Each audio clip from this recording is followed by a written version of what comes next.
না ম্যাডাম, টাকা লাগবে না, আপনি মাস শেষে দিন।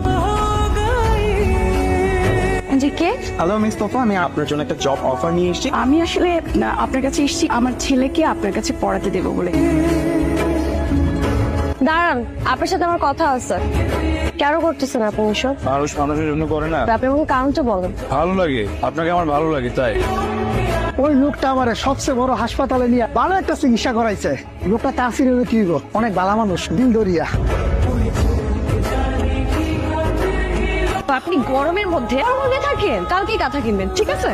বিশ্বাস করেন, বিয়ের পরে মারা যাবো এরকম থাকলে। আমার না বড় কোনো রুম দরকার নাই, আমার ছোট্ট একটা সুন্দর গোছানো রুম হলেই চলবে। আচ্ছা, আপনার কি কোনো আপত্তি? তুই কি রাজি?